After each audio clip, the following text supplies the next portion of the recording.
Olá, boa noite a todos. A gente vai dar início a mais um encontro do Segundas Intenções, que faz parte da programação cultural da Biblioteca Parque Villa-Lobos, um equipamento da Secretaria de Cultura e Economia Criativa do Estado de São Paulo, gerido pela SP Leituras. A transmissão pelo Facebook tem acontecido desde que as medidas sanitárias por causa da Covid-19 foram tomadas, né? O Segundas Intenções, originalmente, é um programa aberto para o público na Biblioteca Parque Villa-Lobos e na Biblioteca de São Paulo, que são as duas bibliotecas estaduais geridas pela SP Leituras. Com as medidas sanitárias, nós passamos a promover os encontros às segundas-feiras pelo Facebook das duas bibliotecas. Por isso, se vocês tiverem perguntas para fazer ao nosso convidado, eu peço que mandem pelo Facebook, daí a gente vai passar as perguntas para o escritor Ednei Silvestre, que é o nosso convidado de hoje, que eu tenho o prazer de receber aqui no Segundas Intenções. Tudo bom, Ednei? Juntei-me, apareci. Está aí, está ótimo. Ednei, muito obrigado, bem-vindo aqui ao Segundas Intenções, é um prazer ter você aqui. Sempre um desafio, um homem de televisão como você, porque você está aqui como escritor, mas eu não consigo esquecer que você é um grande repórter de televisão também, então é sempre inibidor entrevistar alguém que tem tanta desenvoltura com vídeo como você. Que isso! Eu era a pessoa mais inibida, pois eu nunca tinha feito nada diante das câmeras, tinha trabalhado por trás das câmeras. E aí, a cada vez que eu ia fazer alguma reportagem, isso ainda em Nova York, se alguém gritava, se buzinavam, qualquer coisa, eu congelava. Foi um duro aprendizado, Manuel. Duro mesmo.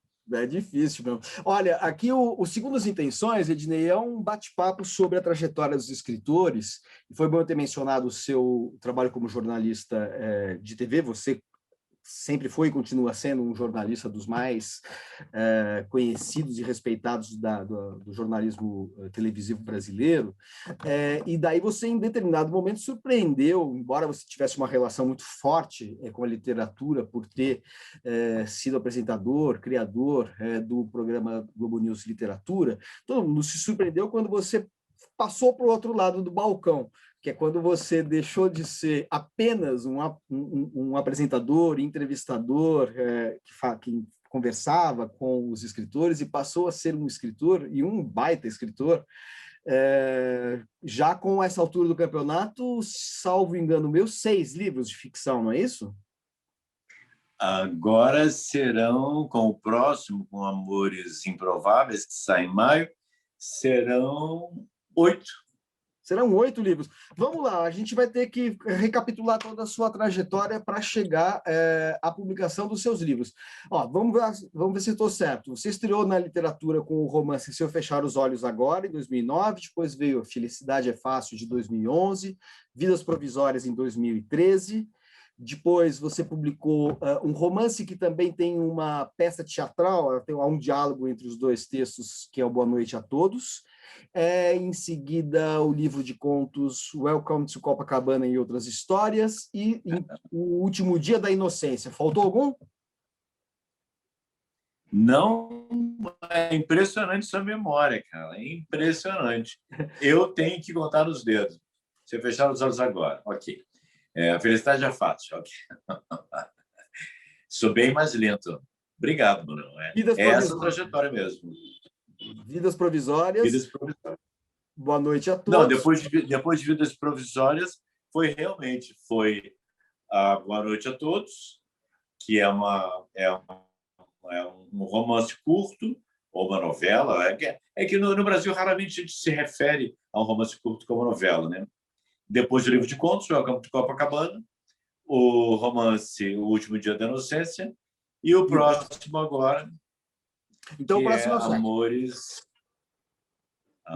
Improváveis. Então, Amores Improváveis vai ser o 7º. 7º. Obrigado. Além do mais, eu sou disléxico, né, Manuel? Além do mais, eu erro números. Mas aqui a gente nunca entra de sola na literatura, não. Gostaria de me gabar aqui de ter sido, acho que talvez o primeiro resenhista do seu primeiro romance, que é o Se Eu Fechar os Olhos Agora. Eu nunca vou me esquecer que eu li esse livro assim, conhecia você como jornalista, a gente tinha se encontrado várias vezes, e eu li esse livro Fez toda a assim, diferença. A verdade é que uma a surpresa. sua resenha fez toda a diferença. Porque, como você disse, eu não era conhecido como escritor. E um jornalista, ademais, um jornalista de televisão. Há um descrédito, em princípio. Creio que muita gente achou que era mais uma obra de vaidade. E eu vinha escrevendo há algum tempo, eu sempre escrevi, mas eu tinha um certo pudor de me imaginar numa estante de uma livraria, como eu sou Silvestre, próximo a Saramago, que me arrepia só de pensar. E, enfim, relutei várias vezes porque eu achava que eu não seria capaz de contar a história que eu queria contar, porque eu buscava um modelo, eu acho. Até que eu dei de cara com aquela frase que serviu de epígrafe: os mortos não ficam onde são enterrados. Era tudo que eu queria, eu precisava daquilo. A partir dessa frase, aí eu fui em frente. E quando, você imagina, eu estava tão defasado do que era uma publicação que eu liguei para a Luciana Vilas Boas, na editora Record, disse que eu tinha escrito um romance que eu gostaria que ela lesse, desse opinião, se lhe interessava e tal. E a Luciana, eu estava numa garagem fazendo a revisão do carro, quando eu falei com ela no telefone. E ela me disse: tá bom, então manda para eu ver. Eu falei: ok, então quando eu voltar, porque eu estava longe na Barra da Tijuca, quando eu voltar, eu imprimo, eu levo para o correio, que é perto, e aí te mando pelo correio. E ela me disse: Ednei, me manda por e-mail. Eu estava no século XX da publicação, século XIX. Eu ia imprimir, botar no envelope e botar no correio, mano. Olha que antigo. E da onde veio o impulso para a ficção? Porque seria interessante entender como é que nasceu a sua relação, seu corpo a corpo com a literatura, que começou muito cedo e que depois se traduziu, acho que da maneira mais visível possível dentro da sua carreira de jornalista no Globo News Literatura, que é um programa que acho que foi o programa que tornou assim a sua relação com a literatura mais clara para você, para todo mundo, imagino que até para você mesmo, né?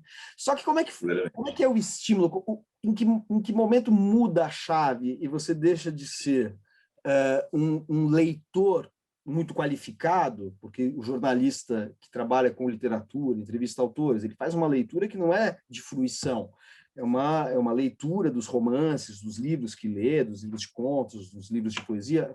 É uma leitura que busca camadas de significação, relações, influências, paralelos com outros autores, enraizamento no tempo, na história. Então, assim, você já era um leitor qualificado, que de repente mudou a sua chave, teve o relé, como se dizia antigamente em relação a carro, né?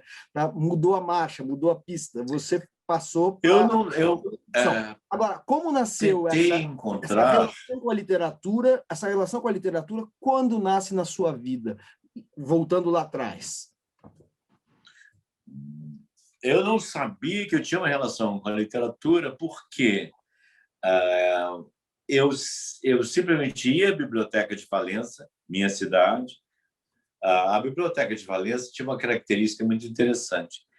Ela ficava no segundo ou terceiro andar de um prédio numa praça. Uhum. A bibliotecária morava no andar de baixo.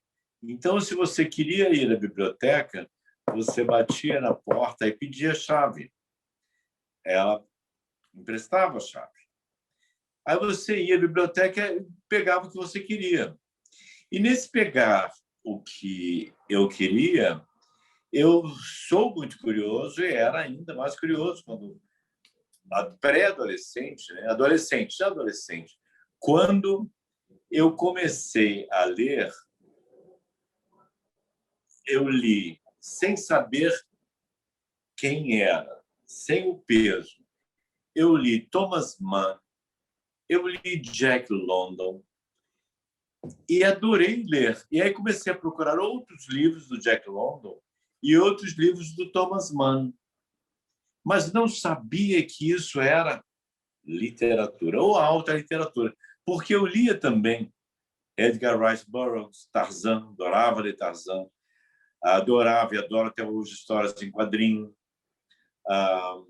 Eu descobri um outro romance que me encantou, que era um romance de aventuras, né, pelas selvas africanas, foi assim que eu cheguei, que era Coração das Trevas, do Joseph Conrad.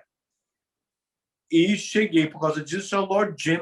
Só que eu falo assim, parece, com 13 anos eu lia Joseph Conrad. Não, eu li um livro de aventuras passado na África, chamado Coração das Trevas. Eu li um livro sobre uma pessoa conflituada chamada Tony Krieger. Eu não sabia que era o grande Thomas Mann. Não havia isso do grande Thomas Mann. E eu Nossa, sempre... já que estamos aqui no Facebook da Biblioteca Parque Vila Lobos, nossa homenagem é a Biblioteca de Valença. Porque tinha livros bons, né? Assim, nem isso é regra, infelizmente, num país com todas as carências que o Brasil tem. Se você achou esses livros na biblioteca, é porque a biblioteca tinha um bom acervo, né? A biblioteca era ótima. Infelizmente, a biblioteca fechou. Os livros estão guardados na Academia Valenciana de Letras. A Biblioteca de Valença está fechada. Agora, imagina, minha irmã mais velha que eu, 4 anos, que já era uma pessoa informada, minha irmã leu lá, eu via ela com um tarugão.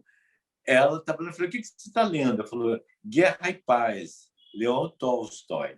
Você imagina, isso era menina de 14, 15, 16 anos.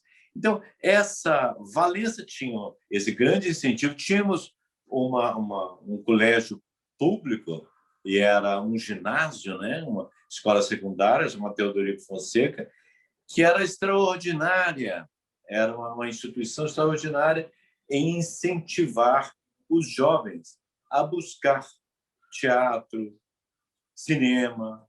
E tinha uma coisa interessante de Valença, como era uma cidade de imigrantes, chamemos assim, né? Uma cidade que foi procurada antes da Segunda Guerra, durante a Segunda Guerra e durante a Guerra Civil Espanhola, depois da Guerra Civil e depois da Segunda Guerra, por espanhóis refugiados, por alemães refugiados, por poloneses refugiados, por japoneses pós-guerra, quando o Brasil abriu para a imigração japonesa. Então, eu tinha colegas e vizinhos que falavam italiano, ite, polonês, alemão. E em Valença, nos 2 cinemas de Valença, eram exibidos, porque tinha as colônias, eram exibidos filmes alemães, japoneses, espanhóis. Então, eu tive essa vamos dizer, formação cosmopolita numa cidade que, na época, devia ter 30 mil habitantes, 30 e poucos mil habitantes, porque era uma cidade de imigrantes. E eu só fui entender isso muito mais tarde, quando eu morava em Nova York, que eu entendi por que eu me sinto tão à vontade em Nova York, que eu sempre ouvi línguas diferentes. Os vizinhos falavam línguas diferentes e a gente nem sabe, eu nem sabia que eram línguas diferentes. Era a língua da dona Concheta, né, do seu Abrão, enfim, e isso tudo em Valência. Então, eu tive essa riqueza e que me levou também a ler, porque líamos sem o medo de ler um grande autor. Eu estava lendo um grande autor. Mas, voltando, Lord Jim, por exemplo, é um grande livro de aventuras. Grande livro de aventuras. Caninos Brancos, que tem vários títulos, né? Caninos Brancos, Call of the Wild, A Chamada, enfim, do Jack London, é um grande livro de aventuras. Então, se eu tive isso, isso foi facilitando. E tem um outro fator que eu acho importante dizer, é que eu, quando criança, eu tinha muita dificuldade de fala. Eu, às vezes, ainda tropeço em palavras. E eu fui uma criança raquítica. Eu fiquei doente depois do incêndio da nossa casa. Eu fiquei de cama e não conseguia andar. Interprete como quiser, mas o fato é, eu fiquei de cama. Eu não conseguia andar. E aí me davam livrinhos, eu não sabia ler, mas me davam livrinhos. E eu vi os livrinhos. Então, o hábito, o objeto livro, sempre houve, mesmo sendo uma família. No caso, nós éramos o que se chamava de remediados, meu pai era dono de um armazém, minha mãe tinha sido uma tecelã, e aí quando a nossa casa pegou fogo, o armazém pegou fogo junto, perdemos tudo, aí ficamos pobres. Mas ainda assim, meu pai lia jornais, minha mãe lia jornais, e sempre que havia oportunidade, eu ganhava um livrinho. Eu não me lembro deles, só me lembro dos Três Porquinhos. Esses eu me lembro. Que, assim, qual é a sua primeira leitura? Não sei, mas seguramente Três Porquinhos foi uma delas. E que relação a literatura teve com a sua carreira jornalística? Em que momento eu comecei... o encontrou Não, esse é interessante, obrigado pela pergunta, porque eu comecei na Bloch Editores, na Manchete, porque eu era tradutor. Eu traduzia para várias editoras, eu traduzia histórias em quadrinho e eu traduzia livros em espanhol e cheguei mesmo a cometer uma... Eu nem imagino quanto tiveram que corrigir.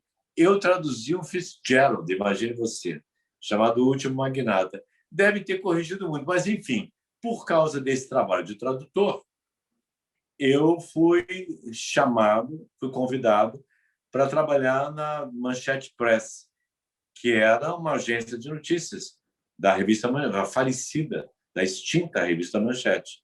E dali eu comecei a fazer reportagem. E das reportagens, pronto. Já que tocamos nesse assunto, a Denise Correia mandou uma pergunta que tem um pouco a ver com essa pergunta que eu fiz anteriormente. Ela perguntou se essa pluralidade de leituras influenciou na escolha da profissão. Claro, você falou que a gênese está na relação com a tradução e com o grupo Bloch, né, que editava a revista Manchete. Mas o fato... O jornalista, os italianos têm uma expressão para designar o jornalista que é tutólogo, né? Ou seja, o especialista tutólogo. Agora, você já era um leitor tutólogo, você já lia de tudo, porque você teve uma leitura assim que foi ditada menos por um aconselhamento de alguém, um professor, uma escola, do que a sua curiosidade, né? Quer dizer, você transportou essa pluralidade de gostos aí para essa paleta de cores tão variada que o jornalismo proporciona? O jornalismo me deu essa chance, né, de eu usar a minha curiosidade em inúmeros temas. E quando eu fui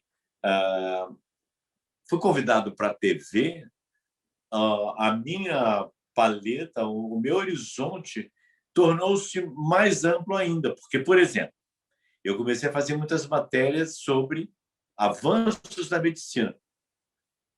Nunca tinha feito. Por exemplo, eu fui para o sul dos Estados Unidos para embarcar num avião de uma organização americana, que são os caçadores de furacões, que são os aviões meteorológicos, aviões de hélice, que decolam do sul dos Estados Unidos e voam em direção aos furacões. Né? Agora, imagina para um leitor de Conrad essa aventura Aí, assim, o avião vai se aproximando dos furacões, entra nos furacões para medir a intensidade dos furacões. São os caçadores de furacões. Hurricane Chasers, Hunters, a coisa que vale. E aí, quando você entra no furacão, sacode. Mas é uma... Eu não sei nem como definir, porque coisa assim, senhoras e senhores, apertem seus cintos porque vamos entrar numa turbulência. Cara, uma turbulência não é nada perto de entrar num furacão. E aí tem a coisa mais interessante, o olho do furacão. Você atravessa, quando você chega no olho do furacão, é a completa estabilidade. E aí você olha para baixo e tem aquele mar. A gente estava sobre o Caribe, né? A gente voa para o Caribe. Então, aquele mar revolto é bárbaro. É sensacional. Sensacional. E dá medo, claro que dá medo, né? Você se sacudir inteiro. Mas isso, por exemplo, da minha curiosidade.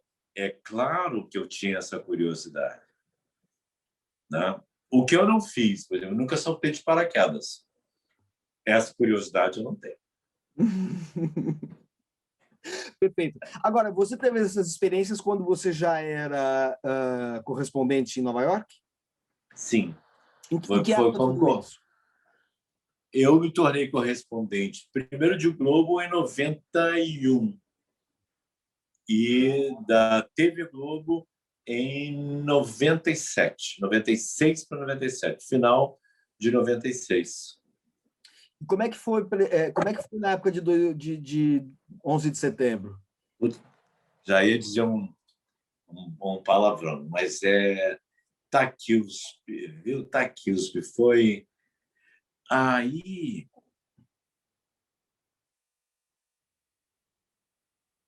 É assim, é além, foi além de qualquer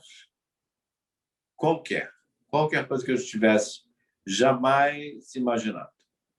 Eu tinha estado no Iraque, então eu achava que tinha visto e tinha passado por riscos. E aí, quando aconteceu, eu morava perto do World Trade Center. E aí, assim, caminhando para o World Trade Center, era inacreditável. E foi aí que eu entendi, que eu chamo até hoje, o modo World Trade Center, que é assim, tem que ir. Todo mundo está voltando, correndo, né? Coberto de poeira e tal. Eu sou jornalista, eu tenho que ir para lá. E aí eu vou para lá.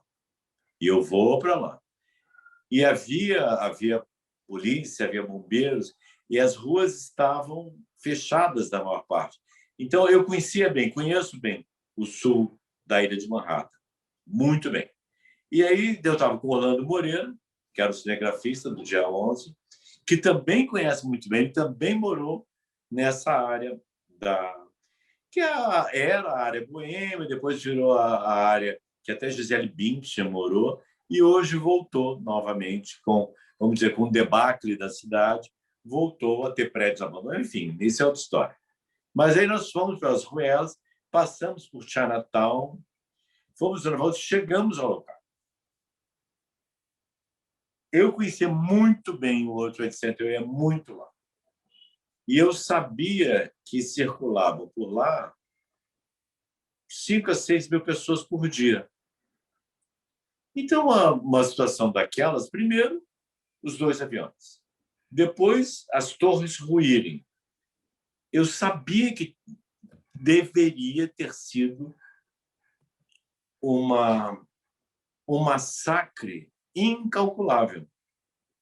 Mas ninguém tinha ideia, ninguém, nem podia ter, que havia 3 mil mortos e que não havia sobreviventes. Isso ninguém sabia. Quando eu saí do metrô, a saída do metrô perto da minha casa ficava ao lado do também extinto agora o Hospital St. Vincent, São Vicente, né? E aí, Manuel, assim, uma cena em frente ao hospital, esse hospital era um hospital muito famoso e um hospital muito ligado à cidade. Era um hospital que atendia pessoas com AIDS. Uhum. Em frente ao hospital, havia macas, aquelas macas que ficam sobre rodas. Havia macas e havia médicos, paramédicos, enfermeiros ao lado das macas, aguardando que as ambulâncias trouxessem os sobreviventes, os feridos. Só que não havia sobreviventes. E ninguém acreditava, continuava não acreditando. Tanto que, ao longo dos dias e semanas depois, os pais morreram muito jovens, né? Os pais, os parentes, colavam nas vitrines próximas imagens de seus entes queridos, perguntando: olha, se você viu fulano, fulana e tal, por favor, informe para esse telefone, acreditando que as pessoas estivessem tão chocadas com o que tinha acontecido que estivessem vagando, um pouco perdidas e em estado de choque, só que não estavam, infelizmente. O fato é que as pessoas estavam todas carbonizadas. Foi o que aconteceu. E aí, logo depois dos ataques de 11 de setembro de 2001, você passa a apresentar também o Globo News e Literatura, acho que, se não me engano, em 2002, né? Não, eu voltei para o Brasil em 2002. Ou seja, daí você... Lá eu tinha criado um programa, junto com o Paulo Francis, chamado Milênio. Uhum. E no Milênio entrevistávamos, plural, escritores. Aí, quando eu cheguei ao Brasil, a Alice Maria me convidou para apresentar. O programa já existia. O Pedro Bial apresentou durante um tempinho, depois o Zeca Camargo apresentou, e a Alice Maria me convidou e eu comecei a apresentar. Uhum. E aí foi um bom casamento. Foi um bom casamento, um belo casamento, porque eu adoro, né? Adoro ler, adoro literatura, e eu tenho essa... Se você olhar, eu estou arrumando meus livros, né, dessa mudança que eu fiz recentemente, e aí eu estava vendo, gente, se alguém olhar os títulos, vai ver se parece incoerente, porque tem de tudo, né? Tem desde fotografia, história em quadrinho, eu estava vendo, tinha um livro sobre alta costura, explicando o que é alta costura, tem um outro livro sobre Chanel, tem um monte de livros, tem um livro sobre e com Almodóvar, tem o livro de Buñuel, tem Bergman, e aí, ao mesmo tempo, tem Thomas Mann, tem uma edição que eu ganhei aos 15 anos de presente dos colegas. Olha o presente de 15 anos. Ganhei um encontro marcado. Fernando Sabino. E eu tive, agora vou dar uma enveredada rápida. Já em Nova York, já adulto, conheci o Fernando Sabino em Nova York. Almocei com ele. E foi um almoço de fã, porque eu ficava crivando ele de perguntas. Ele gostou, ele nunca quis me dar entrevista. Entrevista ele não quis. Mas, assim, ele era um homem muito interessante, né? Ele tinha uma vida muito rica. E ele falava essas coisas, tipo... você conhece aquele livro dele de troca de cartas com a Clarice Lispector, que é extraordinário. Cartas Perto do Coração, não me lembro do título agora. É um livro lindo, né? Um livro lindo. É esse mesmo. Lindo.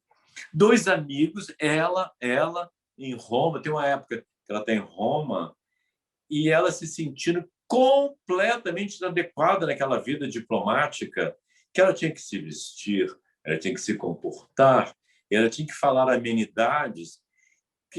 Imagine Clarice Lispector falando amenidades. Enveredei, já me perdi. Não, mas foi bom enveredar, porque isso nos trouxe de volta à literatura, que é o nosso foco, mas eu achei interessante fazer esse percurso pelo seguinte, como perguntou aqui a Denise Correia, dessa pluralidade de leituras, você foi para essa pluralidade de experiências que o jornalismo proporciona. No jornalismo, você testemunhou aquele que talvez tenha sido o fato mais marcante das nossas existências ocidentais, digamos assim, que foram os ataques a 11 de setembro, que mudaram a cara do mundo, deram origem a esse universo de, enfim, fundamentalismos e guerras no Oriente Médio que se refletem na Europa, nos próprios Estados Unidos. E daí você volta dos Estados Unidos, onde você testemunhou esse evento traumático, para se tornar um jornalista apresentador de um programa de literatura, e durante o período em que você fez esse programa, que era o Globo News Literatura, o programa continua existindo, mas na altura em que você estava lá, você estreia na ficção com um romance, Se Eu Fechar os Olhos Agora, que, de certa maneira, traz as marcas dessa sua sensibilidade para os grandes traumas históricos. E aí eu vou pedir que você conte um pouco da história deste livro, que foi seu livro de estreia, para eu não ficar aqui falando, e está aqui todo mundo acompanhando você falar, não eu. Então, queria que você falasse um pouco de como você criou uma história, que é um thriller, mas que tem um pano de fundo, que não é exatamente um pano de fundo, mas uma moldura, que é a história do Brasil, e que resume nessa história desse thriller também algumas das questões marcantes da história brasileira dos últimos tempos, a exploração, a desigualdade, a violência nas relações intersubjetivas e entre sexos. Eu queria entender como é que você juntou essas experiências, essa sua sensibilidade para a história contemporânea, e colocou isso dentro de um livro que não é um livro de história, não é um livro jornalístico, não é um livro documental, é um livro de ficção, que, no entanto, é um livro que fala muito da história brasileira.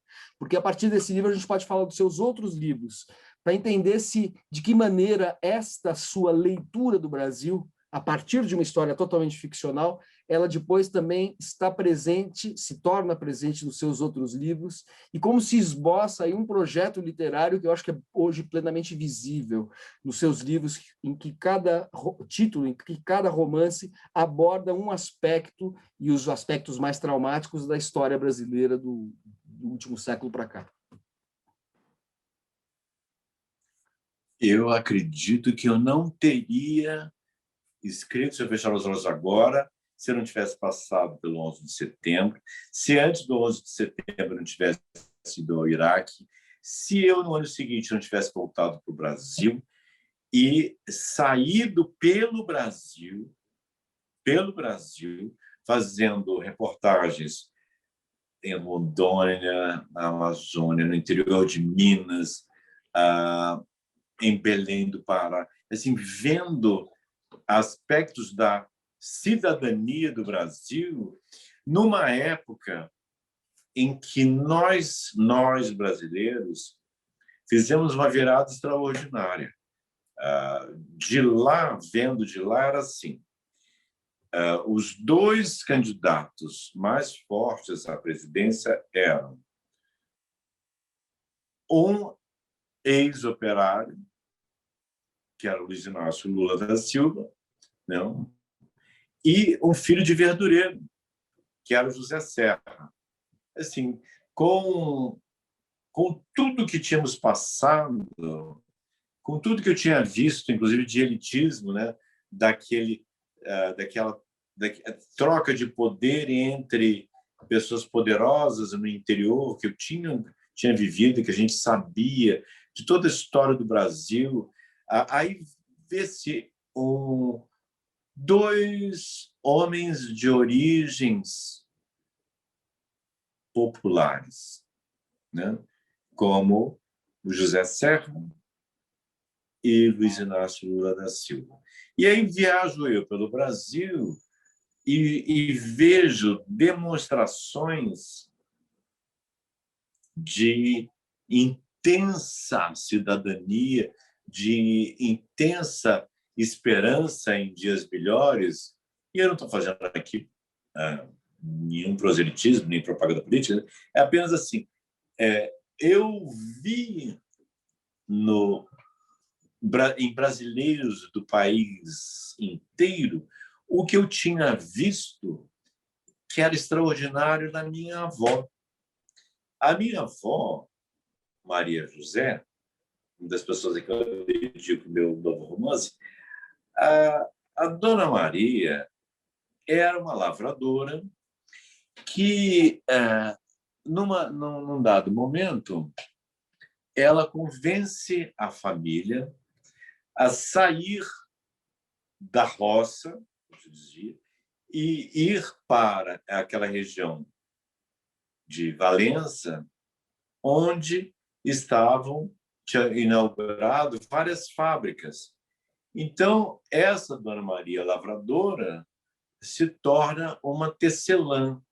Isso acaba aparecendo no seu Fechar os Olhos Agora, mas essa transformação e essa crença de que é possível, de que há uma transformação, isso eu vi pelo Brasil. Aí, quando, durante esse meu período que tem o Espaço Aberto à Literatura, eu conheci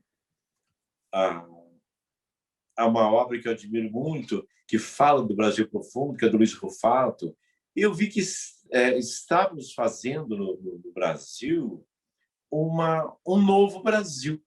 E esse novo Brasil se refletia na literatura. Aí, fazendo um grande resumão aqui, um sopão, como eu acho que eu estou fazendo, eu fui a Lanzarote entrevistar o Saramago. Eu já estava escrevendo Se Eu Fechar os Olhos Agora, sem encontrar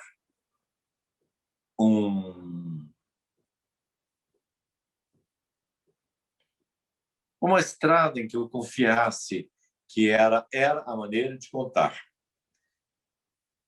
Aí, estive com o Saramago, fui abraçado, até literalmente temos uma foto, e aquele homem de origens, não, acho que todo mundo sabe, a mãe dele era faxineira, o pai dele guarda civil, os avós eram criadores de porcos. Aquele homem trouxe para a literatura em língua portuguesa uma nova visão, original visão. Assim, nunca ninguém tinha escrito como ele, porque nunca ninguém tinha sido José Saramago.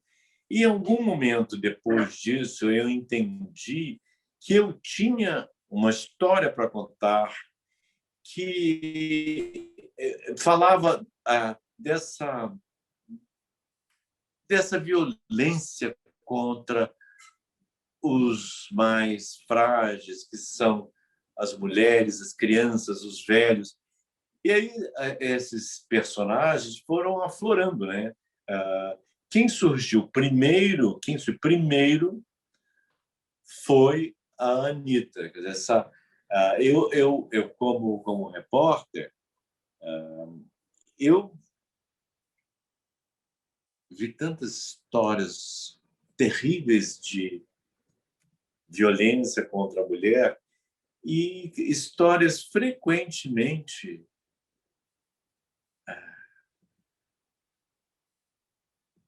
passíveis de terem sido evitadas e não foram. Qualquer um de nós que ande pelas ruas, hoje é mais difícil, né? Estamos confinados, você andava pelas ruas, você via aquelas crianças largadas, abandonadas, e enfim, isso tudo se juntou com as minhas memórias da esperança de um Brasil melhor e mais justo, que foi solapada, essa esperança foi solapada algumas vezes, uma delas foi, na minha geração, foi o golpe militar. E aí começaram a aflorar situações como aqueles eram tempos de Dom Helder Câmara, João 23, o Papa que saiu do luxo para abraçar os pobres, John Kennedy, que é um presidente americano preocupado com o terceiro mundo, Yuri Gagarin, Paulo Freire criando um método que você alfabetizava pessoas em semanas. Então, somos, eu não sei mais quantos por cento, mas éramos 40% de analfabetos, e isso era transformado assim, quase num passo de mágica. Não era mágica. É possível, fica arrepiado, fica emocionado, porque é possível. E aí, assim, eu queria falar que é possível. Fizeram tanta coisa ruim contra nós, eu falo, nós, o povo, as pessoas mais necessitadas, entretanto, é possível mudar. E daí surge, se eu fechar os olhos agora, e em seguida a grande injustiça que foi o Plano Collor, que destruiu milhões de vidas também. Perdão. Não, só para que quem não leu o romance, o seu romance de estreia,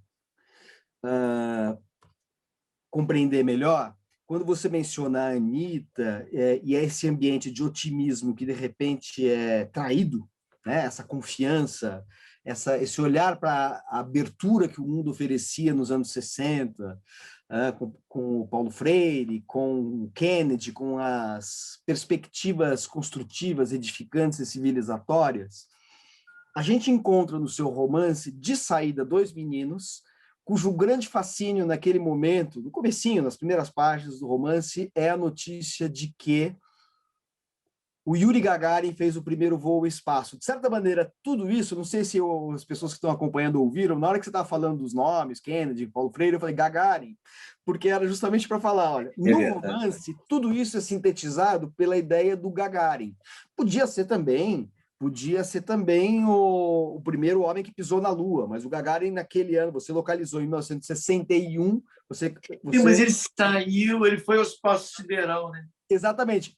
Era uma abertura, era uma coisa assim mágica do mundo se transformando e superando as suas mazelas e, de alguma maneira, apontando para novas perspectivas. E esses dois meninos, numa cidade que, de certa maneira, remete à sua Valença natal, porque é uma cidade de antigos barões do café, como está dito no romance, eles acham o corpo de uma mulher. E aí há esse contraste que eu acho fantástico, que é as aspirações cosmopolitas de um mundo que se emancipa das suas desgraças históricas através da ciência, da tecnologia, do iluminismo, negócio que nos diz respeito hoje. Nós queremos superar o que está acontecendo conosco através da ciência, do iluminismo, e forças arcaicas brasileiras que se manifestam no mesmo momento com a morte desta mulher, que daí todo o romance é uma investigação feita por esses meninos sobre o que aconteceu com esta mulher que foi achada morta. E aí a história é escabrosa. O que eu acho fantástico do seu romance é que essa investigação feita pelos dois meninos tem um lado de thriller, tem um lado, né, assim, porque eles encontram outras pessoas que investigam também. Agora, o mais importante, ou tão importante quanto esta investigação em si, que é eletrizante do ponto de vista da ficção e da narrativa, é esse contraste entre as ilusões e a perda das ilusões pela descoberta dessas forças gravitacionais que nos puxam para baixo, esses arcaísmos violentos que marcam a vida do Brasil, como marcaram a vida de Anitta, esta mulher que é encontrada. Tô dando poucas coisas aí, entregando poucas coisas da trama para não tirar o suspense, mas uma ou outra eu vou ter que entregar, porque esta mulher que é encontrada lá morta, ela depois ela sintetiza, assim como o Gagarin sintetiza a história, ele sintetiza como poderia ter sido o primeiro astronauta que pisou na Lua, Neil Armstrong, né? Assim como o Gagarin, o Armstrong, eles foram emblemas, sínteses, metáforas da emancipação dos nossos problemas. A Anitta é a metáfora, o emblema dos arcaísmos que nos puxam para o contrário do espaço, para baixo, para as forças mais primitivas que torturam o Brasil. Né? Então, eu acho isso fantástico num livro que tem um andamento de thriller, mas que tem esta visão contrastante da utopia e da realidade mais primitiva que você retrata no seu livro. Né? E o Gagarin vai ao espaço em 1961, que é o ano em que o Jango renuncia, dando início ao processo que vai culminar daí numa série de traumas históricos que também manifestam a violência atávica brasileira e que você vai representar em todos os seus outros livros, porque todos os seus livros são atravessados pela história. Já falei demais aqui, mas eu queria compartilhar o meu entusiasmo pelo seu romance de estreia com os nossos espectadores e também compartilhar um pouco do enredo, para eles entenderem, quem não leu, né, as referências que você fez. Mas aí, então, nesse livro que tem as utopias e o atraso atávico do Brasil em contraste, flagra um momento específico do Brasil. Agora, o Brasil está sempre presente nos seus livros, sem que ele seja necessariamente a trama, o tema, melhor dizendo, o tema central. Então, no Felicidade é Fácil, ou então nos livros o mais recente, O Último Dia da Inocência, a questão, o vai e vem histórico que você faz é muito interessante, porque você acabou criando, e eu não sei se foi intencional, Ednei, esta é a minha pergunta, você acabou cobrindo um espectro do Brasil que vem do fim da Era Vargas até a história contemporânea com a sua literatura. Né? Você já tinha isso em mente? Assim, tem um livro que fala que tem como pano de fundo a Era Collor, tem outro que é o golpe de 64, tem né, assim, você faz um vai e vem na história do Brasil, mas ela está sempre presente, de maneira mais ou menos frontal. Eu queria saber se desde o início você sabia que seus outros livros iam ter o Brasil como, vamos dizer assim, como um tema que está inoculado em tudo que você escreve. Não tinha consciência, não. A consciência que eu tinha, e sempre me incomodou num certo aspecto da literatura brasileira, dos livros brasileiros, é que eles não têm um contexto histórico. As tramas se sucedem num tempo vago, e isso não é o real, não é o verdadeiro. Uma história de amor acontecida na Era Vargas não será a mesma história de amor passada em 1890 no interior do Brasil. Não será a mesma como a dos anos 70, como acontece com a Meg da Boa Noite a Todos. Não é possível compreender onde estamos se não entendemos onde estávamos. Eu estou falando, não sei se eu estou falando o óbvio, mas assim, como entender este Brasil em que estamos mergulhados, com tudo que está à volta, se não compreendermos a nossa caminhada até aí? Não faz sentido, não aconteceu de repente. Vou voltar à história de amor. Uma história de amor em 1990 não tem como ser da mesma forma, é incompreensível que ela seja da mesma forma que uma história de amor passada no ano 2000. São outros tempos. E se uma obra não se situa historicamente, ela deixa a pessoa que lê num vácuo. Eu tenho tenho que ter uma profunda consciência de como a minha vida pessoal foi e é transformada pelo que acontece à minha volta. Nesse momento, temos o presidente que temos, eleito com 50, não sei quantos por cento dos votos.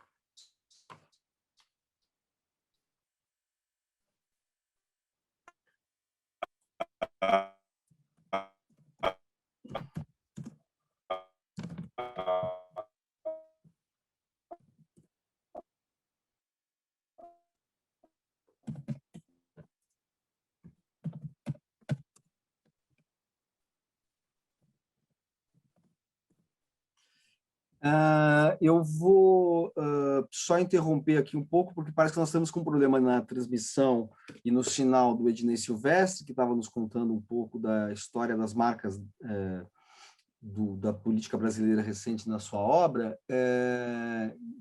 quando ele começou a ficar frisada a imagem dele. Nós vamos tentar restabelecer a conexão dele,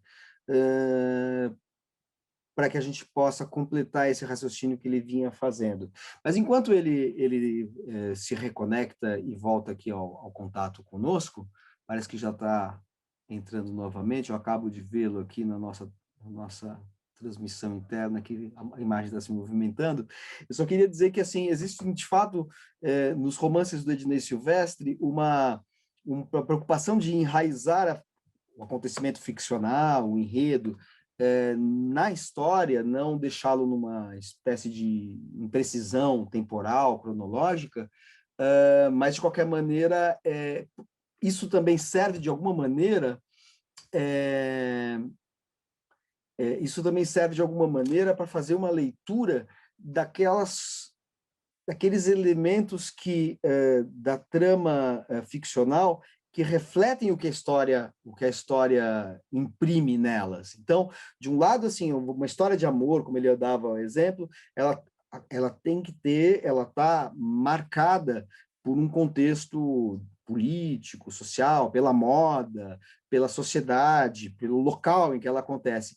Mas, por outro lado, essa história de amor também traduz o que acontece na sociedade naquele momento. Não é só... a história de amor não é simplesmente marcada passivamente por aquilo que é o seu contexto histórico. Ela também serve para a gente interpretar esse contexto histórico. Então, por exemplo, só para retomar, enquanto o Ednei não volta, tem um livro dele que é muito interessante, sobre o qual a gente vai conversar ainda, que é o Boa Noite a Todos, que é um livro que fala de uma mulher que teve, ela chama Maggie, que é definido pelo narrador como uma senhora de idade indefinida, e que ela se hospeda num hotel do Rio de Janeiro, ao que parece com propósitos suicidas. Eu não vou entrar muito em detalhes aqui, porque os romances do Ednei sempre têm uma dimensão surpreendente que seria uma pena antecipar. Mas o fato é que esta mulher, que teve uma vida glamurosa nos anos 60 e 70, ela é filha de um funcionário do Instituto Brasileiro do Café em Londres, ela casou com um varejista norte-americano, com um produtor austríaco de filmes de faroeste, com um especulador paulista, né? Então ela é uma mulher que transitou por um universo de festivais de cinema, salas de ópera, hotéis de luxo, e agora ela está fazendo uma espécie de cerimônia do adeus, e ela tenta lembrar desse momento de glamour que ela viveu, esses momentos de Fausto, né, de luxo, que revelam também um pouco das aspirações de uma certa elite brasileira que queriam se tornar cosmopolitas às custas de um cancelamento aí das suas origens brasileiras, das suas marcas nacionais, do seu vínculo com a cidade, com a história brasileira, né? Então, essa ilusão de criar, de estar numa outra esfera, e quando o Brasil entra em colapso, ela entra em colapso também, porque a trajetória dela está vinculada a essa sociedade que tem uma espécie de negação de suas origens, e uma tentativa de se tornar cosmopolita de uma maneira forçada, autoritária, como aconteceu no ciclo autoritário brasileiro, da modernização autoritária, né, em que o Brasil, existia um Brasil de epiderme, de São Paulo, Rio, que era um Brasil para inglês ver, e que incorporava valores, estética, gostos, de uma maneira meio grotesca do Brasil, e que quando esse Brasil entra em colapso, e todo esse projeto modernizante e autoritário entra em colapso, a vida dessa mulher entra em colapso e leva ela às raias do suicídio, né? E assim, e ela tem lacunas de memória, e as lacunas de memória dela são incrivelmente lacunas da memória do Brasil em relação ao seu próprio passado. Então, o que eu acho incrível, e eu não sei se o Ednei já voltou aí para a nossa transmissão, enquanto ele estava desconectado, eu estava fazendo uma tentativa improvisada de interpretar o Boa Noite a Todos. As lacunas de memória dessa mulher que viveu o ápice de um Brasil ilusório e agora vive um Brasil decadente, e ela se tornou a decadente, os lapsos de memória dela também são os lapsos que marcam a história brasileira, que renegam a história brasileira, que renega a sua complexidade, a sua pluralidade, e procura viver numa espécie de esfera ilusória, cosmopolita, carioca paulista, que absolutamente não corresponde à realidade. E o esquecimento desse Brasil, que é o verdadeiro Brasil, faz com que no momento em que o sonho edulcorado colapse, também aquelas pessoas que se escoram nessas ilusões colapsem, e a falha de memória da história se transforme numa espécie de falência quase que cerebral da personagem. Dinei, você está de volta aí para a nossa conversa? Enquanto você estava desconectado, estava com problema de conexão aí, eu estava tentando falar do Boa Noite a Todos como um livro que justamente pega esse projeto de modernização brasileira que houve durante a época do governo militar e flagra uma mulher que está à beira do colapso dela, pessoal, porque ela tinha aderido muito a isso, né? Essa vida falsamente cosmopolita, ou cosmopolita de fato, mas que não corresponde à realidade brasileira, e que, uma vez fracassada, leva a um colapso existencial dela, que é uma metáfora também do colapso brasileiro. Eu estava falando disso por quê? Porque você falou que suas histórias sempre estão enraizadas no tempo histórico, no contexto social e político, mas também servem, isso, e o contexto social, histórico e político marca as histórias que você cria, ficcionais, uma história de amor, por exemplo, mas, por outro lado, a gente pode usar esta história das suas personagens como uma forma de interpretar a história do Brasil. Então, os lapsos de memória da Meg do Boa Noite a Todos são um pouco os lapsos que nós temos em relação à nossa história, que nos levam a ter utopias frívolas em relação às nossas ambições políticas, sociais, né? Enfim, estava fazendo um exercício aqui de especulação crítica sobre o seu livro. Eu acho impressionante a profundidade com que você, não só no caso que eu escrevo, a profundidade com que você compreende a escrita. Você é o observador, o crítico mais pertinaz. Oba, usei a palavra pertinaz. Nunca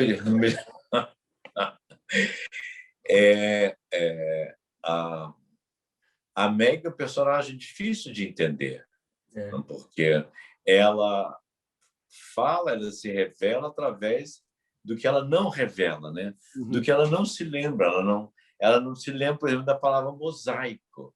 Ela não consegue lembrar da palavra mosaico, né? Não lhe vem à cabeça. São os furos que vão acontecendo, tal como você entendeu, enquanto também você comentava sobre o panorama histórico vamos dizer, a moldura histórica para qualquer história de amor, eu me lembrei que eu acho um grande exemplo do que é você situar o tempo e o afeto íntimo e pessoal numa trama ficcional, que é Hiroshima, meu amor, Marguerite Duras.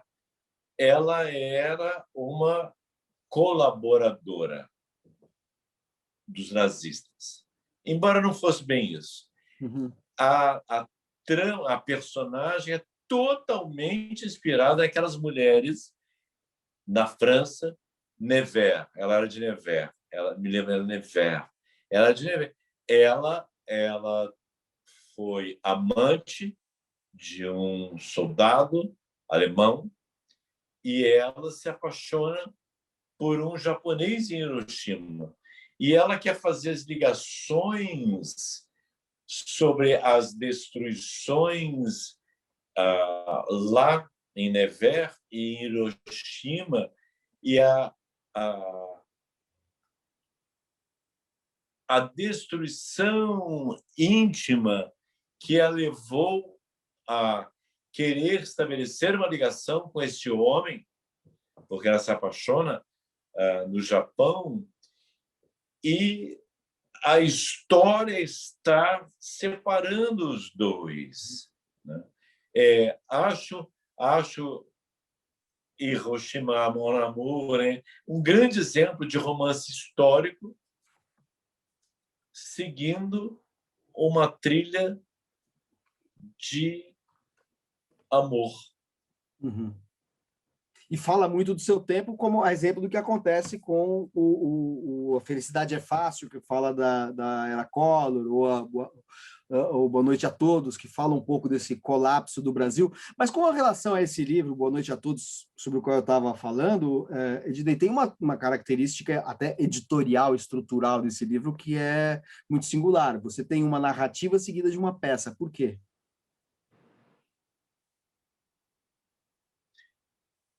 Os dois formatos. Assim, eu aprendi que deve-se obedecer ao que a personagem, né, comanda. Em algum tempo, uma entrevista para mim, o João Ubaldo disse que ele escrevia assim: ele descobria o personagem e saía atrás, anotando tudo que o personagem fazia. É uma boa frase, mas é um pouco isso. Quer dizer, a primeira frase da Meg foi: chegou ao hotel num táxi, trazia 2 malas.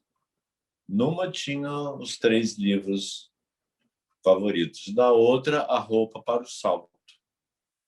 Abria e veio assim, né? Em geral, quando me vem, né?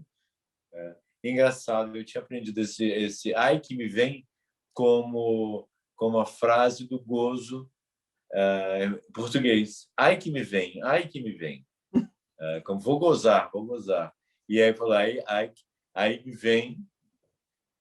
E ela veio, e ela, ao mesmo tempo, a Meg surgia como essa personagem numa peça de teatro. A peça me ajudou a escrever a novela. Eu chamo de romance, novela, não sei. Mas por que você escreveu a peça? Para quem? Foi por encomenda? Como é que surgiu isso? Não, eu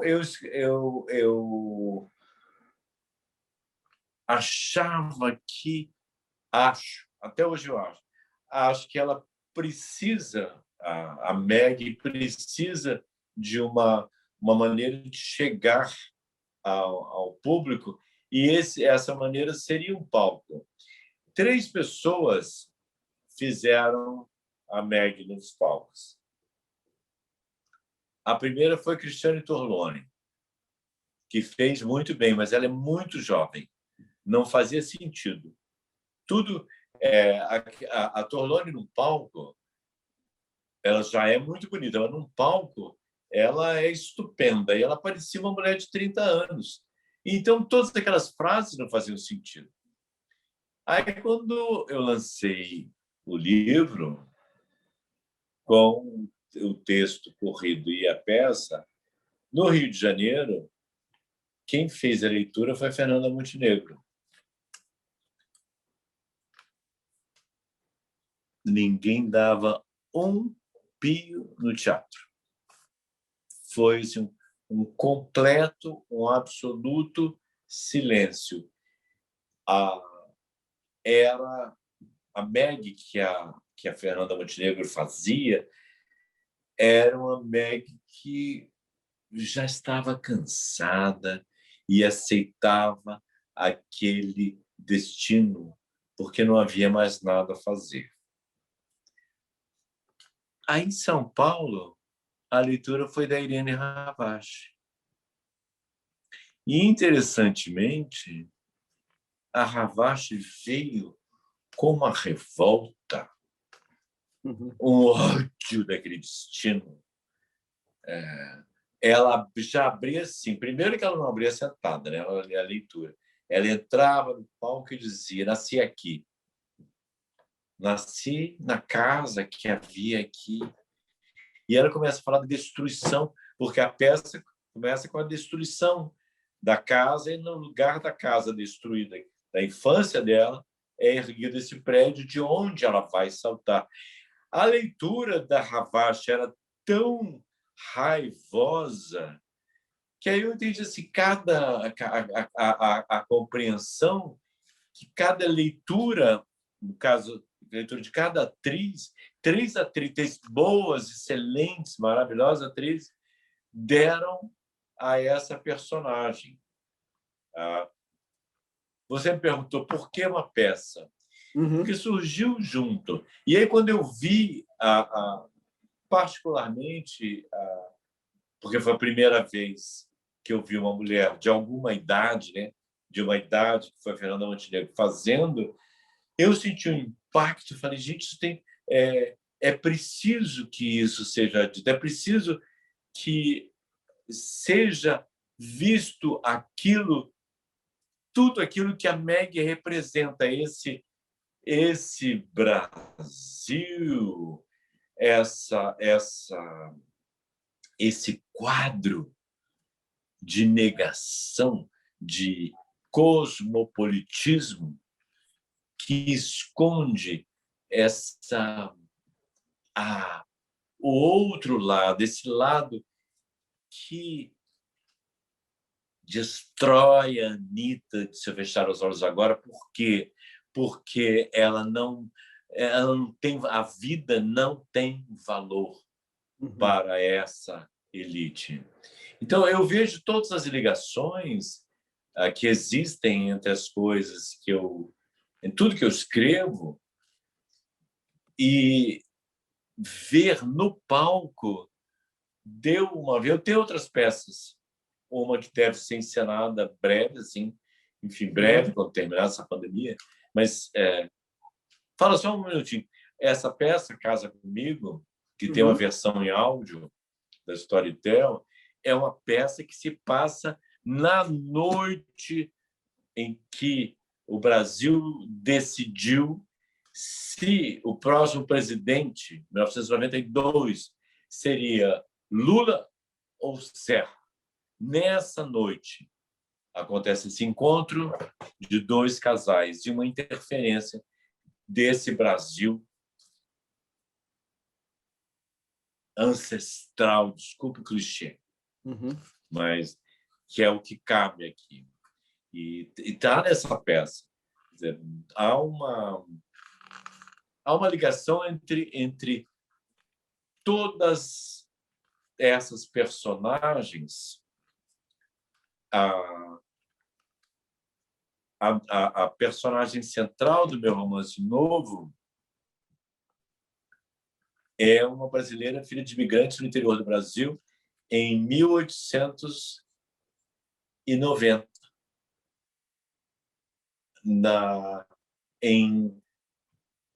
O que se passa por ali naquele lugar que se chama Ourinho, singular, é reflexo de um passado escravocrata e de extermínio das populações indígenas. E nesse local chega esse casal, jovem casal de imigrantes italianos, num contrato de trabalho que os explora como escravos. Uhum. Mas eles não ser, mas enfim, estou me adiantando na história, mas Esse é o próximo romance. esse está pronto, está saindo em maio, junho. Pela Record também? Não, esse vai sair pela Editora Globo. Pela Globo. Editora Globo. É Perfeito. onde eu estou agora. Ednei, em que momento as suas personagens começaram a migrar de um livro para outro? É uma espécie, uma coisa meio Balzac isso, né? Eu gostei dessa comparação uma vez. Acho que foi você mesmo que fez, né? Como, qual é essa expressão? Roman fleuve, né? Roman fleuve. Eu não imaginava que quando eu escrevi Vidas Provisórias, que a Bárbara voltaria. Conta, só para quem, Paulo quem não leu os livros, assim, e um dos propósitos daqui do Segundo as Intenções é justamente estimular as pessoas a consultarem o próprio acervo da Biblioteca Parque Vila Lobos, a Biblioteca de São Paulo, que são as bibliotecas em que acontece esse encontro, justamente para instigar um pouco as pessoas a lerem a sua literatura. Conta um pouco quem são os personagens que aparecem no Vidas Provisórias, que já haviam aparecido antes e que depois do Vidas Provisórias passam para a Meg também, né? Depois do Vidas Provisórias surge o Boa Noite a Todos. Então você criou aí uma espécie de microcosmo seu, né? Um universo ficcional próprio. Quando eu fui para a Suécia pesquisar como tinha sido a vida dos exilados, eu não sabia que o personagem de Vidas Provisórias seria o Paulo. Porque o Paulo, né, para quem o Paulo é um garoto que se torna adulto, né, de Se Eu Fechar os Olhos Agora. Uhum. A Bárbara é a filha do motorista do carro onde está a criança sequestrada. Eu não sabia que eles surgiriam assim. Do Felicidade é Fácil. Do Felicidade, a Bárbara de Felicidade é Fácil. Aí, quando eu escrevi Vidas Provisórias, quando eu estava lá na Suécia, pesquisando, eu fui lembrando e pensando na vida do Paulo. Quer dizer, o Paulo foi parar na Suécia, como os brasileiros exilados na Suécia foram parar na Suécia, porque nenhum outro país os aceitava. Uhum. Os brasileiros saíram do Chile, eram 20 e poucos, saíram do Chile, o México não os queria, não tinha como aceitá-los, foram parar em Buenos Aires. Em Buenos Aires não puderam sair do aeroporto, e há vários dramas que eu relato em Vidas Provisórias que são reais. Dali, eles não tinham para onde ir. A Itália não os queria, a Espanha não os aceitava, Portugal tampouco. E aí a Suécia os aceitou. Então eles foram para a Suécia, só que na Suécia não sabiam que esses brasileiros não eram camponeses, achavam que eram camponeses. E eles foram foram tocados para uma cidade lá ao norte da Suécia, onde começaram a aprender sueco e aprender palavras como semeadura, estações, arado, porque não sabiam que eles eram engenheiros, professores, estudantes. Ali na Suécia, eu entendi o Paulo adulto. E aí, quando eu começo a escrever Vidas Provisórias, tudo que eu sabia das muitas bárbaras, também aflorou na história do aspecto em Nova York. Então, Vidas provisórias você passa parte na Suécia, parte em Nova York, embora comece no Brasil, e aí surge o Silvio. O Silvio surgiu sem mais nem porquê, e quantas águas rolaram, quantos homens me amaram, ele surge, e é a grande paixão da Bárbara, e aí ele volta depois em Welcome to Copacabana, jovem e saudável. E eu fiquei assim, eu tenho uma relação com meus personagens, que eu chamo meus personagens, a Luciana Vilas Boas, minha agente, que já foi minha editora, acompanhou o dia que o Paulo descobre que a mulher dele, a Ana, que seria estéril, a mulher mais velha, que a Ana está grávida, ele, Paulo, que tentou se matar, que já passou por tudo que tinha passado. Aí eu, quando descobri que o Paulo ia ser pai, eu fiquei tão emocionado, eu liguei quase em prantos para a Luciana e disse: o Paulo vai ser pai, Luciana. Acontece como se fosse um milagre. Eu fico muito encantado como eles se desenvolvem sozinhos, né? E ele se tornou um pai maravilhoso, né? Um pai amantíssimo. Enfim, eu já ia contar o que acontece com os filhos e a ligação com Bárbara, mas não vou contar. Isso é Perfeito. para ser Mas descoberto. nesse novo romance que se passa num tempo mais antigo, então não há essa migração de personagens. Não, nenhum deles ainda, mas a ligação desses personagens com o que acontecerá mais tarde, por exemplo, de onde surgirá o Paulo, é fácil de perceber o enraizamento, né? Uhum.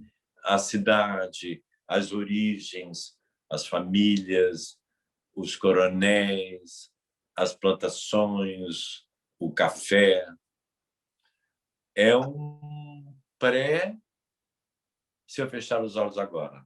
Entendi. Ou seja, Mas é uma trama erótica, é altamente erótica. é o substrato do que nos determina, né, aqui no Brasil. Você faltou falar só, Ednei, sobre O Último Dia da Inocência, que é um livro que também, a exemplo dos demais, é um livro que trata também de uma... que tem como pano de fundo muito forte, muito eloquente, um momento da história brasileira. E é um livro em que você cria uma personagem de um jovem jornalista que está na redação do jornal e admira muito um célebre crítico literário chamado Otto Maria Carpo. É engraçado aí a sensação que dá é que, de alguma maneira, você colocou, ao contrário dos outros livros, você colocou mais explicitamente algo de autobiográfico. Nenhum livro seu é autobiográfico, isso é uma bobagem. Todo escritor usa elementos da sua vida para compor seus personagens. Então, é o tipo de pergunta que a gente, em geral, nem faz, né? O que tenha coisas autobiográficas. Mas, às vezes, é quase como uma brincadeira do autor consigo mesmo, né? Eu fico imaginando o quanto haverá de Ednei Silvestre nesse jovem protagonista que, numa redação de jornal, ainda como foca, né, enfim, um novato na profissão, fica lá querendo escrever textos de caráter literário, mas tem que escrever textos policiais, enquanto contempla no outro canto da redação um dos maiores críticos literários do Brasil, que era o austríaco Otto Maria Carpo, que migrou para cá, né, antes da Segunda Guerra Mundial e se transformou num grande leitor da literatura brasileira. Quanto há de você nesse personagem? E que dia é esse? Tem nome, né? E o último dia da inocência, que dia é esse? O dia 13 de março, que é o dia do comício da Central, e foi o dia em que o João Goulart divulgou, por definitivo, o que seria a reforma agrária, o que seria a nacionalização de companhias americanas. E já havia, sabe-se hoje, né, já havia um complô se formando pelo golpe militar. E o João Goulart, inocentemente ou ingenuamente, não percebia o que se passava à volta dele, enquanto todas as condições à volta, como, por exemplo, a formação de milícias em Minas Gerais, né, com armamento fornecido pela Embaixada Americana. Isso é fato e hoje se sabe. Hoje se sabe que uma frota estava pronta no Caribe para invadir o Brasil se fosse necessário, se o golpe militar não fosse bem sucedido. Eu queria falar de tudo isso e queria usar alguém que é apolítico, que não acredita em política, que acha que as condições de vida independem justamente do cenário político. Ele é um pouco mais velho do que eu era ainda estudante secundário quando eu tinha e tenho até hoje uma grande, enorme admiração pelo Otto Maria Carpo. E olha, assim, eu decidi ir ao Correio da Manhã e conhecer o Otto Maria Carpo. E aí eu subi aquelas escadas, eu entrei na redação e fui falar com o Otto Maria Carpo. Imagine se você faz isso hoje. E esse era um homem que era, acho que todo mundo sabe, que já estudou um pouco sobre ele era gago, ele era estrangeiro, veio para o Brasil já perto dos 40 anos, aprendeu português, escrevia magnificamente, e ele era gago e ia para os comícios, para as manifestações contra os militares, e ele se pendurava, um senhorzinho, ele se pendurava no poste e fazia discursos inflamados. Mas como ele fazia se ele era gago? Aí me contaram, ele batia na perna para conseguir o ritmo das palavras que ele ia dizendo, gritando para a multidão. Eu tenho, assim, e eu queria citar essa pessoa. Eu queria que soubesse, eu queria falar do golpe na Áustria, né, que transformou a vida dele. E aí ele tem dei a ele, a máquina de escrever dele, essa página com a data, que é o 12 de março. Enfim. Bom, Mas é interessante que, através do Carpo, você também, vamos dizer, falando do Carpo, que foi preso, inclusive, protestou contra o regime militar e foi preso, você cria a figura de um jornalista que o conhece nas redações, e esse jornalista, ao investigar um crime de uma mulher parda, que é morta e está no necrotério, né? E aí tem um certo paralelismo com a Anitta do Se Eu Fechar os Olhos Agora, esse repórter vai levantar uma série de questões, uma espécie de submundo da tortura e das milícias do governo militar, dos grupos paramilitares, né, que participavam da tortura, que tem inclusive a ver com também europeus que aqui no Brasil, como o Boylissen, por exemplo, né, que era dinamarquês, o Boylissen ou sueco? O que ele era? Não me lembro. O Boylissen era dinamarquês. Que era um cara que era dono de uma companhia de gás e eu acho que era uma companhia de gás. Ele patrocinava, ele não só financiava torturas. Assistia, né? Ele não só financiava torturas, ele inventava formas de torturar. Uau. Ele inventava formas de torturar. E a Dinamarca teve um movimento nazista muito forte. E tudo isso surgiu conforme eu ia pesquisando e fui colocando os personagens dentro daquele incêndio da Boate Vogue que marcou um tempo, uma época, e que se junta ao panorama do governo Vargas. Um dos frequentadores, uma das pessoas poderosas que frequentavam a Boate Vogue eram filhos do Getúlio. Toda a elite, os fornecedores de armas, eram frequentadores, eram pessoas chiques, a alta sociedade do Rio de Janeiro, ou aquilo que se convencionava na época, chamar de society, né? Que aparece... Então, todos os mortos da Vogue são reais menos um, que é o meu personagem.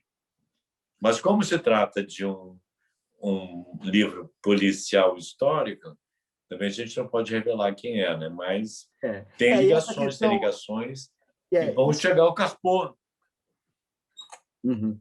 Que é num outro contexto, né? Enfim, você conecta aí tempos históricos, né, diferentes, né? A era Vargas com a era com a época do golpe militar e com o regime o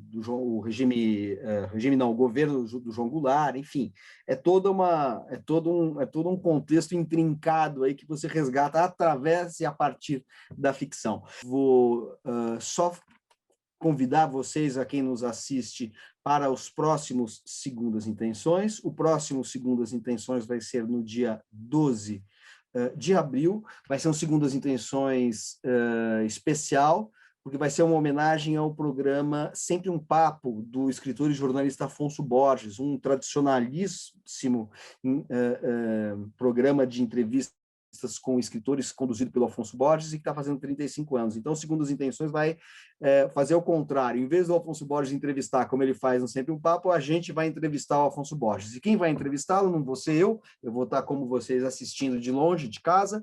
Quem vai entrevistar o Afonso Borges são dois escritores que já foram entrevistados por ele no Sempre um Papo, que são o Eric Nepomuceno e a Paula Rangel.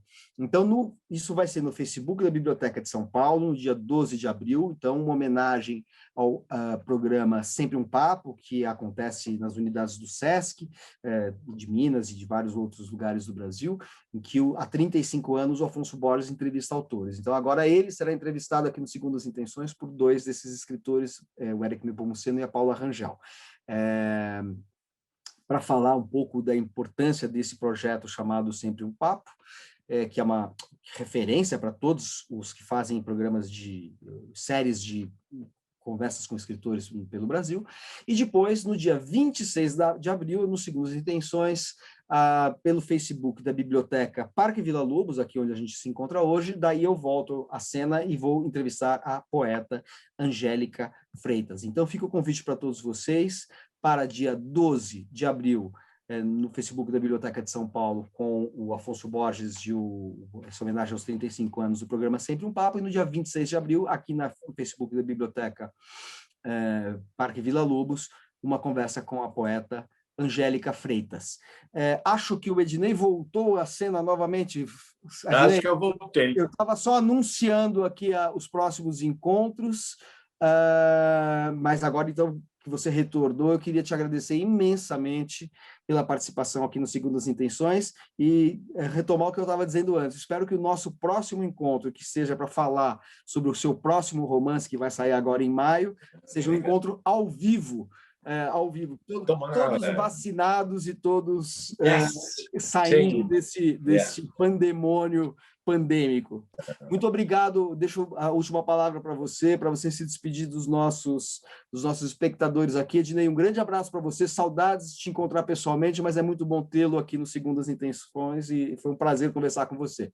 Um abraço e boa noite a todos. Um abraço, muito obrigado. Foi um prazer estar com você, foi um prazer de partilhar isso. Eu vejo você e não vejo quem está nos vendo, mas fico muito grato. Eu fico grato pela atenção, fico grato que se interessem, não, pelo que eu tenho a dizer e pelo que eu tenho a escrever.